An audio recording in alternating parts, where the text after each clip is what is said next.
Welcome back to the box office breakdown show here on Max Talks. My name is Max Stenenberg. If you're new to the channel, please subscribe, ring the bell. I do this show every single Tuesday. I do TV show reviews like The Last of Us and Bad Batch currently going around. Other movie reviews, TV show reviews, movie rankings. So please subscribe, ring the bell if you're new to the channel. Comment down below. What did you see this past weekend in theaters? What do you see this upcoming week in theaters? And please like that video. Please the thumbs up button. That's how you support this channel. This video, this box office breakdown. So we're going to break down this past weekend, which was this from the 27th to the 29th, the last box office weekend in the month of January. Then we're going to break down the all-time numbers, domestic and worldwide. And then we're going to preview the first kind of big month of movies in 2023, the month of February. So let's get right into it. Starting off with this past weekend's domestic box office, which was once again breaking an all-time record for the 7th week in theaters. Still at number one is Avatar: The Way of Water, only dropping 21%, getting to $15.9 million in its 7th weekend. It's up to 620.8 domestic. We'll get into the domestic numbers and a lot more Avatar talk as we move on. But as I said last week, Knock at the Cabin is coming out this weekend. It's taking some premium screens, but Avatar: The Way of Water will still have premium screens available for you guys in theaters this upcoming weekend. I think there were reports that maybe Knock at the Cabin would be taking all of them, but Avatar will be still keeping some premium screens this upcoming weekend. In second place, in its 6th weekend, only dropping 11% in its 6th weekend, is Puss in Boots: The Last Wish, another 10.4 million. It's up to 140.7. Huge success for this film. This film has been on to be able to rent or purchase on PVOD for now over 3 weeks now, and it is still in this number 2 slot. As I said, this movie had the potential to have this long grain of momentum due to no real family films hitting theaters for a while. And Puss in Boots took full advantage of that. Even though people can rent it or buy it, people are still checking out this film in theaters. I think it's good news for Universal to bring the Shrek franchise back.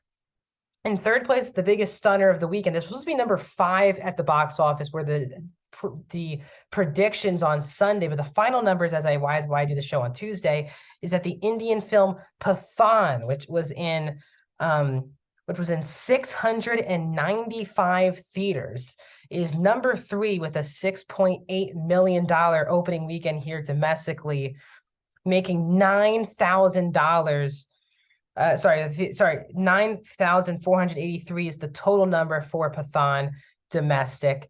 It released earlier in the week, but still third for an Indian film to get to $6 million. I think you're seeing the last, really since the pandemic, lots of international films, especially Indian or Chinese films or anime films, have been making their way to the domestic box office, and they are in demand at the moment, especially after the success of Triple R in 2022. Pathan having a really good start to the year in 2023.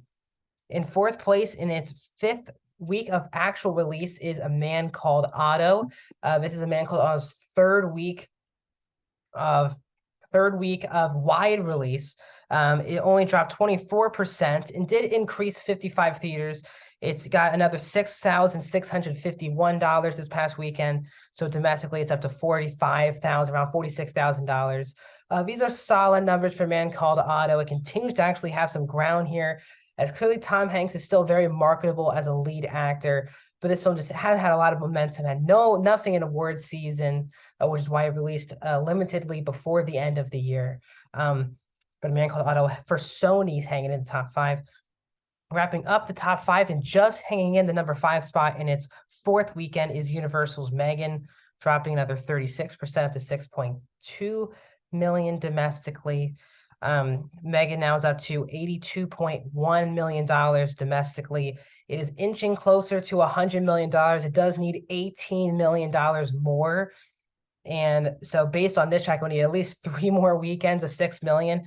This is really tough to ask. I would be really shocked, honestly, if Megan gets to 100 million, but it doesn't matter. It's made for really cheap. These are good numbers. Everything now is a bonus for this film. A sequel's already being developed. So this movie's done. If it was done now, it'd be a success. It's gonna keep going. So Megan hanging in, kicking, missing out of the top 5 in just its second weekend. When we look at the all-time numbers domestically for Avatar: The Way of Water, it's now moved up to number 11 domestically. So now it is $3 million away of Avatar: The Way of Water joining the top 10 movies all time domestically.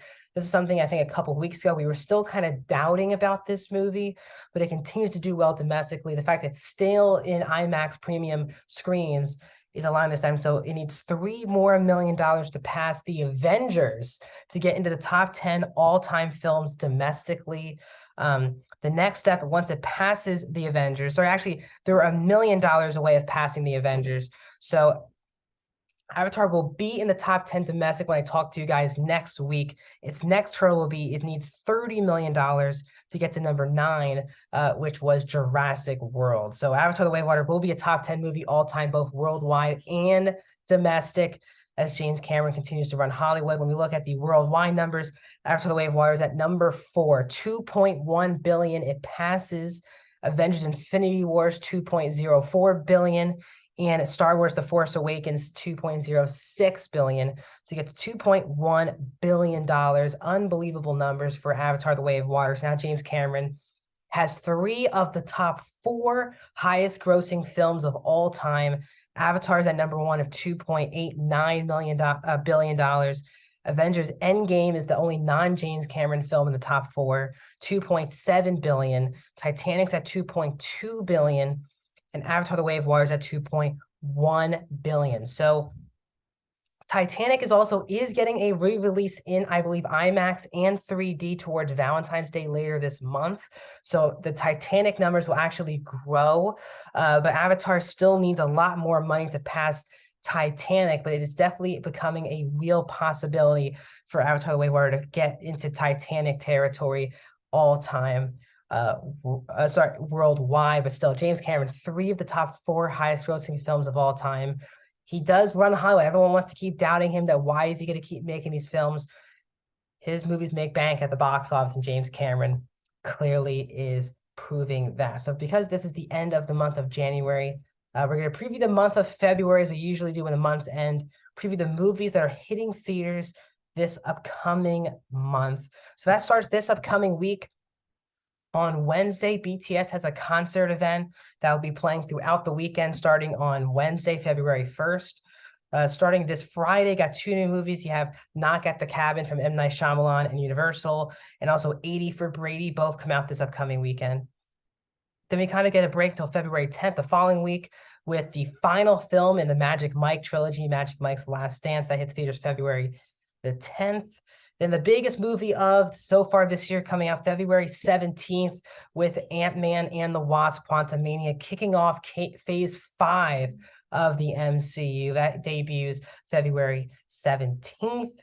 Following that week is February 24th with Cocaine Bear. That is hitting theaters February 24th, and that wraps up the month of February. So finally, some real competition hitting theaters for Avatar: The Way of Water. We'll see a Knock at the Cabin this upcoming weekend can finally knock Avatar out of the 1 spot. If not, Ant-Man and the Wasp: Quantumania is now 2 weekends away from that opportunity. So thanks for joining me on this box office breakdown show. Tons of reviews. This week I've already done reviews of The Last of Us, Shotgun Wedding, the new Amazon Prime film.